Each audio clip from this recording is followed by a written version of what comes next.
हम कह रहे हैं लात मारेंगे हम ऐसी दान पेटी की चाबी में। दलित को वहां जाना नहीं चाहिए, हमारा कोई मंदिर से लेना देना नहीं है किसी भी हालत में। दलित को वहां नहीं जाना चाहिए। तो मंदिर बनाने के पक्ष में है कि क्या? नहीं, क्यों मंदिर में बनाने के पक्ष में? मैं तो कह रहा हूं इस देश में जितने मंदिर है सबको तोड़ दिया जाए। मैं तो कह रहा हूं इस बात को।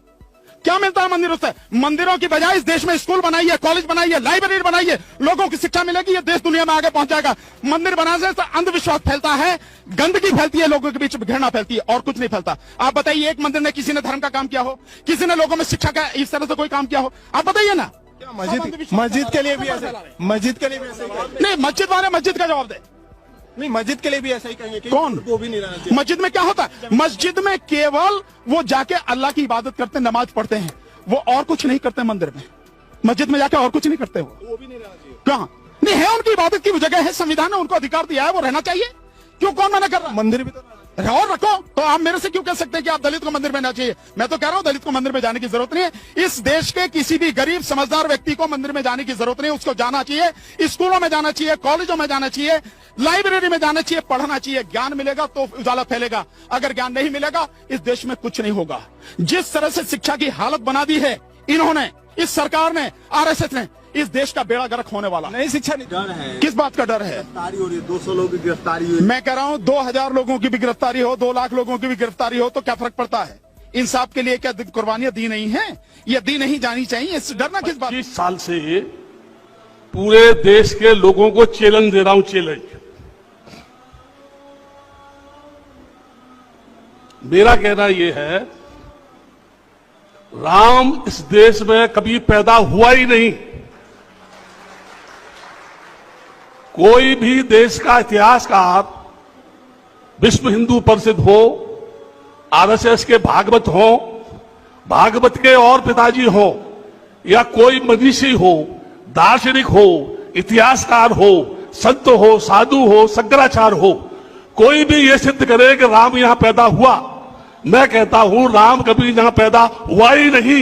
ये जबरदस्ती ये कह रहे हैं कि राम यहां पैदा हुआ। चाहिए घर में माँ बाप बड़े हैं, उनको कोई पूछता नहीं है। उन्हीं को राम मानो ना, उन्हीं को सीता मानो ना।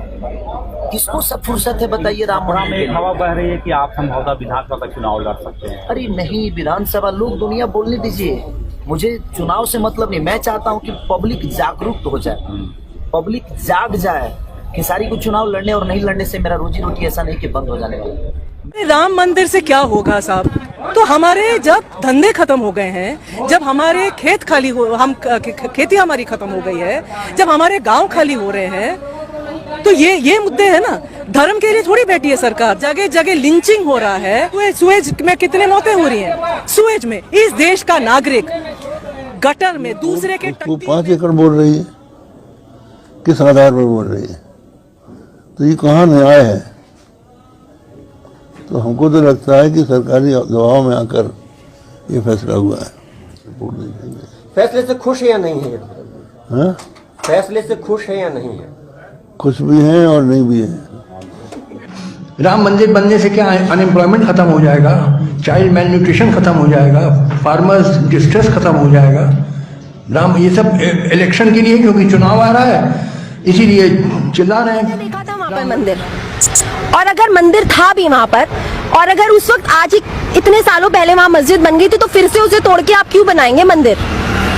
और अगर आपको बनाना, हिंदू खतरे में नहीं है, ये देश खतरे में है। ये देश खतरे में है मोदी जी, अमित शाह जैसे लोगों से, प्रज्ञा ठाकुर जैसे लोगों से। ये देश खतरे में है। आज जो सुप्रीम कोर्ट के जज ने जो बाबरी मस्जिद पर फैसला सुनाया है, वो बहुत ही निंदनीय और भ्रष्ट है। जो राम का न कोई प्रमाण है, न कोई साक्ष्य है, न कोई इतिहास है, उस राम पर सुप्रीम कोर्ट के जज ने फैसला सुनाया है। जानते हैं ये सब दबाव में किया है सुप्रीम कोर्ट के जज ने। भाइयों से कहना चाहूंगी कि ये मंदिर के चक्कर में आप लोगों को पढ़ने की कोई जरूरत नहीं, क्योंकि ये मंदिर आपको बंधुआ मजदूर बनाएगी और आने वाली पीढ़ी को गुलाम बनाएगी। और मुस्लिम भाइयों, आप लोग कान खोल करके सुन लीजिए, आज बाबरी मस्जिद की बारी है और अगला आगरा के ताजमहल की बारी होगी। ये लिख करके रख लीजिए आप लोग, क्योंकि यहाँ पे एक ही जाति विशेष का कब्जा है हिंदुस्तान। ये 2 लोग कौन हैं जिन्होंने 92 में ढांचा तोड़ा था, बाबरी मस्जिद तोड़ी थी और 1949 की रात चोरी छुपे वहां पर मूर्ति रखकर आए थे। तो अदालत ने कहा कि ये दो काम इलीगल हैं। तो इससे जुड़े जो भी लोग हैं उनको इस फैसले से बाहर किया है और कहा है कि ये अपराधी की कतार में हैं। जो देखो जहां मंदिर खड़ा कर देता है। कभी सोचा आपने किसको बुला रहे हो आप? हैं? कभी विचार किया? कभी दिमाग लगाया कि मैंने मंदिर बना दिया?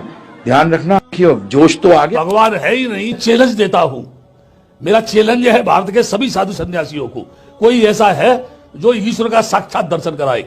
क्या कोई ऐसा आदमी है जो भगवान से सीधा दर्शन करा दे?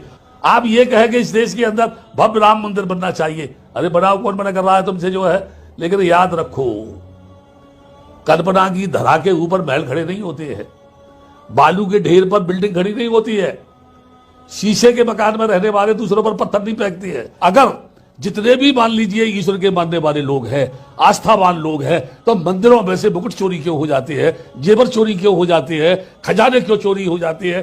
क्या वो पुजारी जो बैठा हुआ है वो भगवान को नहीं मानता है? अगर कोई मुझसे पूछे तो मैं ये कहूंगा, जो ईश्वर विश्वास करने वाला है सही माने में वो ईश्वरवाद की दुहाई दे रहा है, लेकिन पक्का नास्तिक है, क्योंकि वो जानता है भगवान है ही नहीं, इसलिए